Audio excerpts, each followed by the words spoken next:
Yeah, it's pretty for me. I'm trying to remember what I teach them.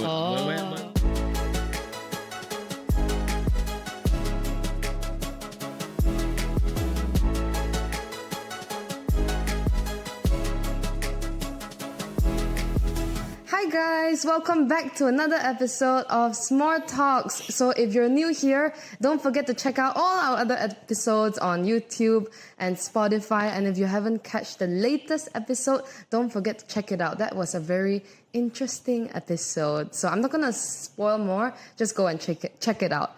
So today we have a very special guest host with us, and that is, drumroll, Bob! Bob! It has to be me, is it? Bob, you have to... Yay! Oh, okay. Yay! I'm a bit camera shy, man. No camera shy. Oh, come on. So, Bob, is your name actually Bob? No, actually. It's not that's my nickname. Okay, so why don't you introduce yourself? Oh my god, that is probably... my name is referred to the longest and the weirdest pronunciation. Agree. So it's like Alverdtekoster. So it's like Alverdtekoster. Wow. But people always mispronounce my name, like Alverdtekoster or Tekoster. Oh dear. So Bob is easier. Yeah, Bob is easier. You can call me Albert or like that. Like in my school, there's people call me Tikus. Tikus? I didn't know that. Why? Yeah, but that's only like a few times. It's because of the Tekoster, man. Tekoster, so like Tikus. Oh, true. Tekoster, like, okay, that's fine lah. Okay, that's cute. Okay, Bob. So what are you doing, Bob? Like, what are you doing? Oh yeah, I'm a digital reporter for Sarawak Tribune, and I've been in the industry this is my 4th year in the industry. Started 21 ago. So yeah, a lot of things happening throughout my 4-year career, and right now I'm doing video instead of the news desk. So that's good. Interesting. So like, looking forward to more. Yes, for sure. So if you guys didn't know, Bob is single. Okay, so moving on. No, don't. Okay, so so since you talked about, you've been here for like 4 years now, how has it been being a journalist for so long? Oh, there's ups and downs with it, Yep. and a lot of things to learn and that I have learned, mistakes are made and all that. But yeah, I get to meet with great people, the YBs, interesting people as well, from all walks of life. I'm hearing the stories from them. It's really a journey for me, getting to know people, and I've been traveling as well on assignments. And yeah, I can say it's really interesting in this career. Yeah. So did you actually wanted to become a journalist? Oh, well, at first it's not my intention to become a journalist. I'm eyeing. At first, I am eyeing for public relation or corporate communication in the corporate world. But I just end up in the journalism world. So I had to take the opportunity lah. I remember my parents said that, whatever jobs you take, just go with it lah. And you probably have more interesting things happening in there as well, and opportunity. So yeah, I took my parents' advice, and yeah, it's been good. It's been good and all that. So is it something that you like? Did you study? Like, did you mean to want to take that study? Your degree. Well, Unimas is my first choice, okay. But communication studies is not my first choice. I aim for arts, fine art, and music. Oh. Yeah. Because you sing. Right. I do sing on occasion, but now it's rarely for me lah, and all that. So yeah, and then I end up in Unimas taking up communication studies, and I didn't expect it to be right now. So wow. It's really one hell of a journey lah. But probably yours is really interesting, studying from the US taking broadcasting? And how about that?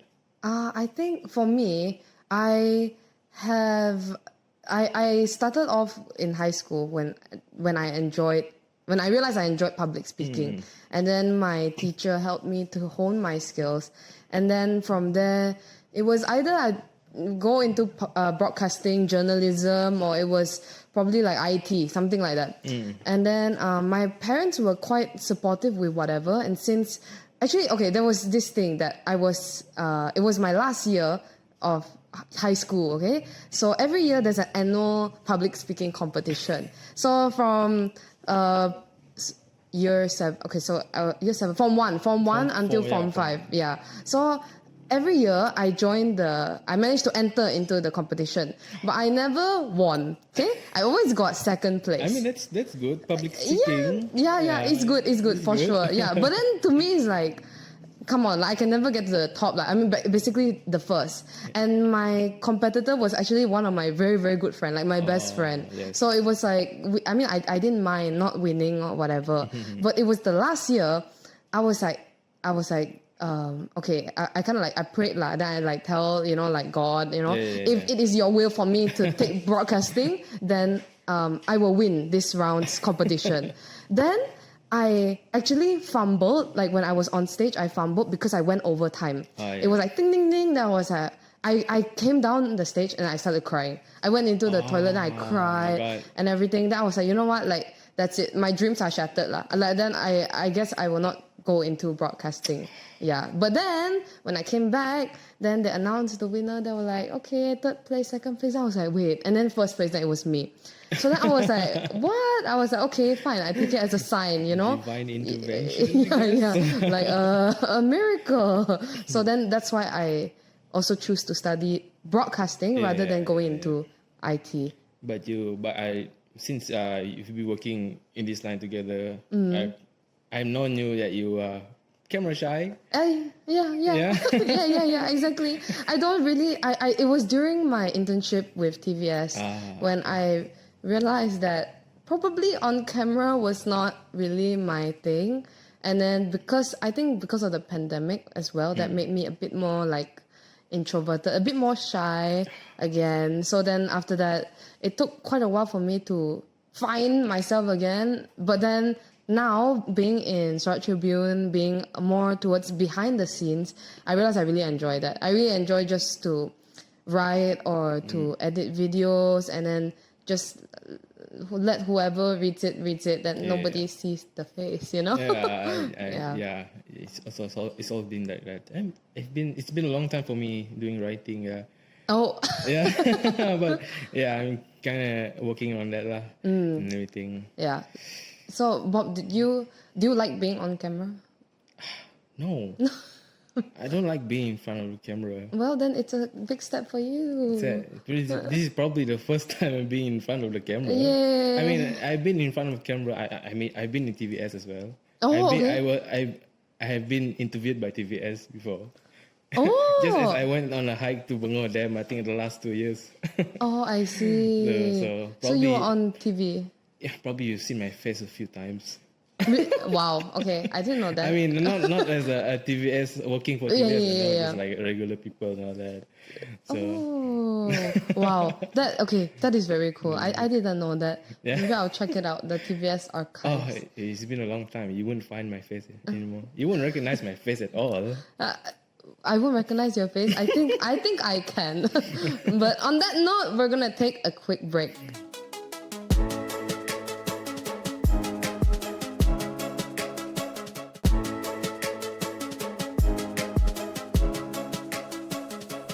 Welcome back from our break. So, Bob, let's dive into. Let's start off with, what is your favorite memory as a journalist throughout 4 years?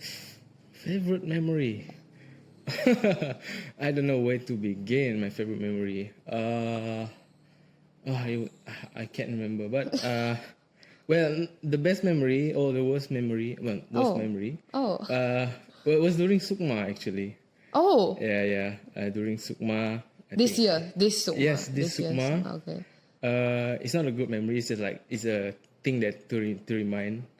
So Okay. oh my god, it's either funny or a terrible story. So It's okay. this is me and my myself and our photographer covered boxing in Sri Aman at night. So we were there for 1 week, covering back and forth to Betong and Sri Aman as well.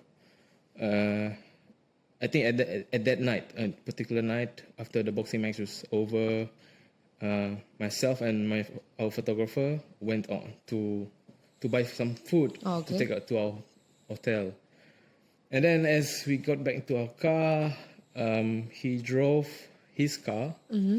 He wants to go and exit. Okay. But almost at the middle of the road, there was like a signage and a cone there. So he assumed that he has to turn to the right. Okay. And without he notice, he turned into a ditch, and we fell. Oh dear. Yes, we fell into a ditch. But thankfully, we're okay.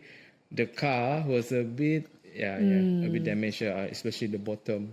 Oh no. But luckily, we have the locals who were still there, helping us out to take the car out. They were using their 4x4. Oh, just wow.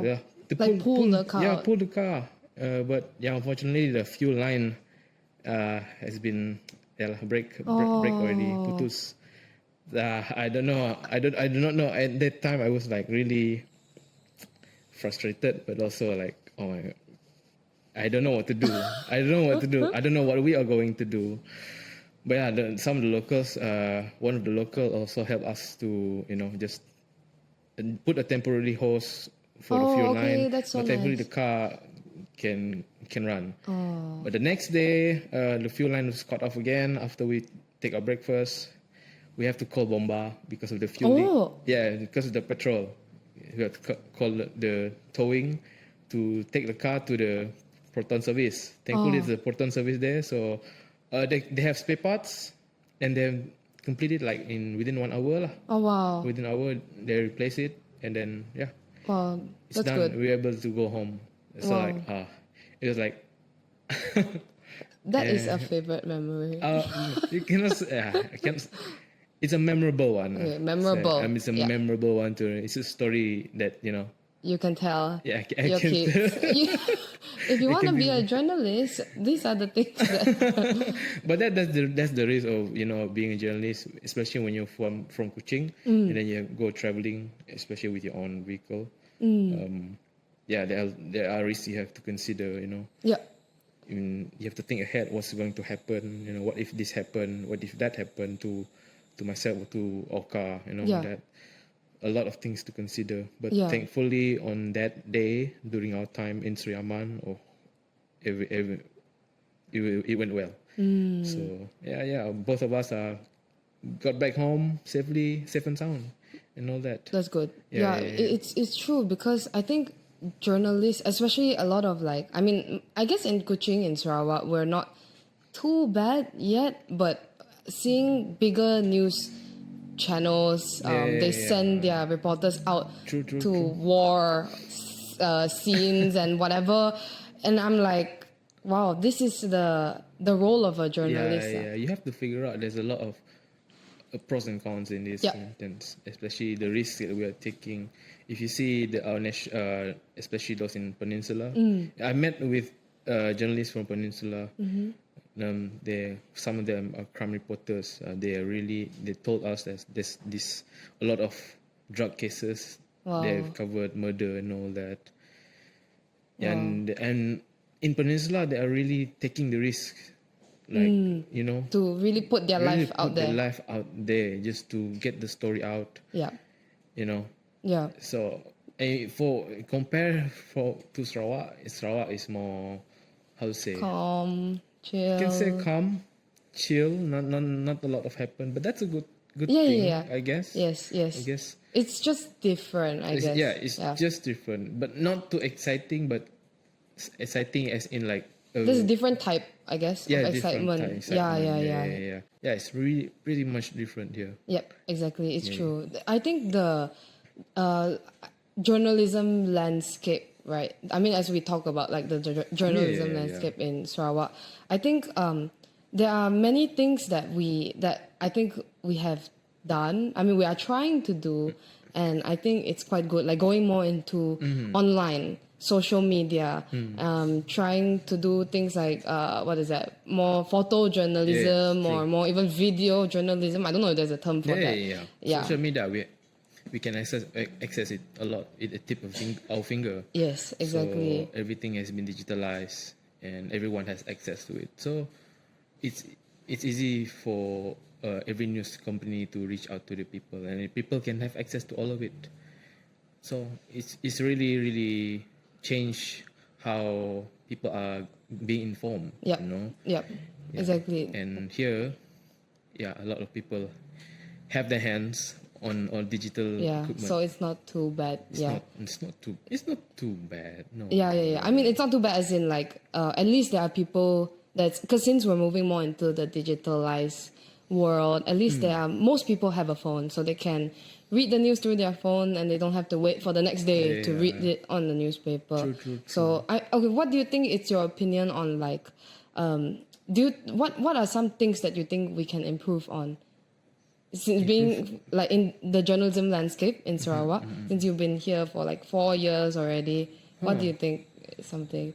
I haven't really considered what to improve here, but mostly is what a lot of things change lah. Here in our the changes, newspaper is still a thing, especially to our older readers.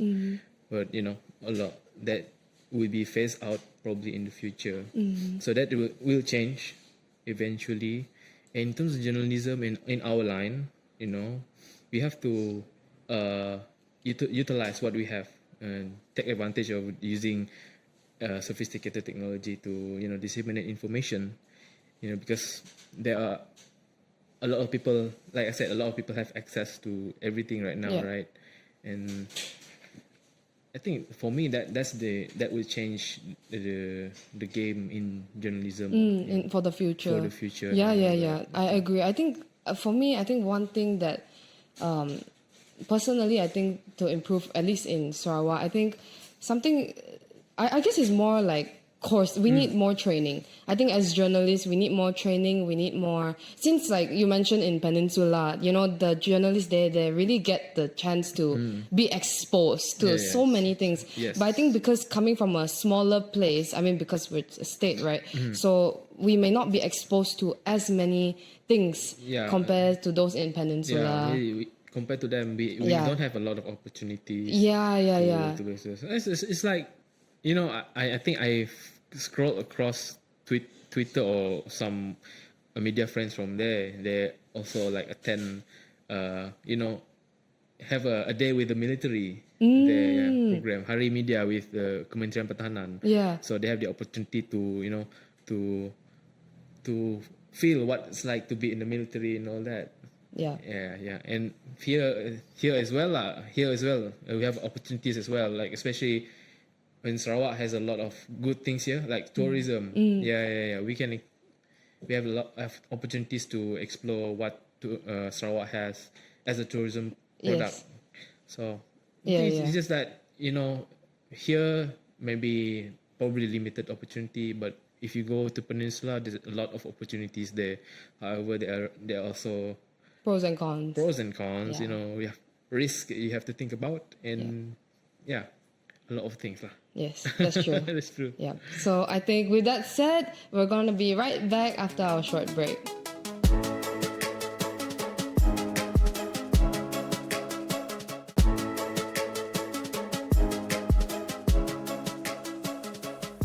All right, we're back with more questions and everything. So, I know both of Moeka, I was an intern here. I was an intern here before I started working.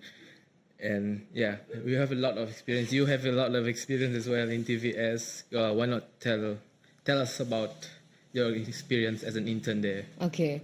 My experience as an intern, I think it was a very good experience. I'm very thankful for the experience because that was where I really got to see what it's like to be a journalist and more towards being a journalist in a TV broadcasting station. Because yes, I studied broadcasting, but studying it and going into it in real life is very, very different because everything is all just by theory, blah, blah, blah. So I think when I went into TVS, I really learned a lot of things, how to write very short news, because you can only write, I forgot, maybe like 4 or 5 sentences, because the anchor says one part and then there is the B-roll and then the on-camera host, and then there is also the SOTs. So basically the person that you're interviewing, with them talking basically.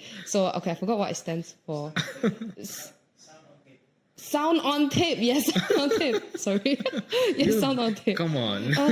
Well, but it's very interesting. I think to see it's very different from being in Sarawak Tribune, because in Tribune it's more towards newspaper, more towards online. So writing news is definitely much different than writing it on TV, because you need to really make it direct, straight to the point, make it concise and clear so people can understand. Was it difficult for you to, when you come here from TVS, is it difficult for you to transition the way you write I think news? It was difficult because I took a break. I was an intern. I went back for my last semester, and then for 1 year I was freelancing. So I hadn't write anything or written anything before, like for a long time. So I think it was a bit tough for me to transition. But after that, I got the hang of it. Then it's like, okay, here it's back again. So then I can write. Difference is you have to write long lah. Yeah. Basically, it learn. I mean, basically, kind of like try to trace back how it's like to write. So I think I learned a lot from TVS and also from Tribune, and it's still obviously continuing to learn. True. What about you, Bob? How was your experience? Well, it was. It sounds like terrible. Like, no, it's not terrible. It's not terrible. Like, it's a good experience. Bob. It's a good experience. That year was like 2020. that year was like 2020. Okay. We were still in the pandemic. So I think it's me, myself, Sarah, and one of our friends, Shahira. Okay. Only 3 of us are still stick with New South Tribune after our internship. Wow. So loyal. Yes, truly. we are really loyal. Yes, that's good. Yeah. But then again, the experience. For me, there are a lot of things that I've learned throughout my internship. From the seniors, and Who's how. your favorite senior? Oh my God, you have to stop that. So I don't know. I do not have any favorite senior reporters. Sorry, Sarah. Why am I being booed? Don't do like that. Come on. I don't like to say who. I don't like to put who is my favorite. No. I think everyone that taught me, they are good teachers. They teach me according to what they know, and they are really good at sharing with it lah. So I'm really thankful to them, and yeah. That's good. That's good. That's good. Yeah. So I guess we were once interns, and well, I got the opportunity to help, in a sense, take care, like guide, and guide. An intern as well. I mean, interns, like one batch of interns. I think you had quite a few experience, right? Yes. Yeah. So how was that, especially with like the new era of journalists, or at least they're trying to see what it's like. How has it been trying to guide interns? Guide them? It's especially for me. I'm trying to remember what I teach them, but yeah. For them to as an inspiring new journalist. I'm blank, man. Come on. Okay. Well, it's been great teaching them. For me, guiding them and all that. There are difficult times as well to get them to understand. But that's the experience that you have to go through as a senior reporter. Yeah. You have to guide them. You have to teach them what you know. You have to share your point of view, and give them constructive criticism as well. They're here to not just to experience working, but also to learn. And what kind of journalists that they want to be. They need to find themselves how they want to be as a journalist. Yeah. So I think for me, in my experience teaching them, I think I've given them a lot of good things to teach them, not bad things, okay? Don't say that. Well, yeah. But of course, a lot of good things to them. Yeah. So, yeah.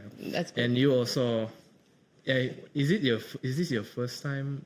Yeah, it was. I only had one batch of interns, which is Unji's batch. Yeah, Unji's batch. Yeah. I think Unji's batch was the latest one. Latest Yeah. And my first one. Yes, your first one as well. Yes, that was. It was interesting having to guide interns. I think it's interesting to see the different personalities, the different characters, because you have some which. Yeah, I mean, okay, so basically interesting characters. You never know what kind of character they're bringing in. Yes. Yeah, you have to deal a lot of things to them. Yeah, it's like some may be towards the north, some may be towards the south, some the east, west. So I think guiding interns for me, it made me kind of realize that it made me see that there is a new era of journalists coming up, and that it's very important for us and what we know to be able to share our knowledge as well. And I think at least for new upcoming aspiring journalists, I think something that I really see, and even for myself when I first started, was to really understand the ethics of journalism. What you can write, what you cannot write, the tone that you can write in, and all those things, the ethics behind, and even how to present yourself during functions, when you go to different events, the things you wear. I think that's the difficult thing when we want to get with our interns, it's quite tough. It's quite tough, especially on appearance. I've had that. Sorry for being judgmental, but they have to know their ethics. Being at functions, especially the formal ones, you have to dress properly and all that. That's basic manner, common thing to think about. That's why I think like us as the ones guiding them, like we really need to set a good example. Having to set, like, at least when there's interns around, we need to set a very slightly higher standard. How we dress, how we act, how we talk, how we interview YBs, or how we interview maybe a business owner, the tone and stuff like that. So I think that is something that I found a bit tough to guide, because I think that's through experience, where journalists themselves needs to hit their head on the wall in order to get in order to learn. I think that being for me, being a journalist, I was always afraid of especially when asking people, that. Interviewing. Interview. I'm a bit of an introvert, so like I'm kind of like shy asking people, but like, what the heck? This is work. You have to put on your bold face and all that. Yeah.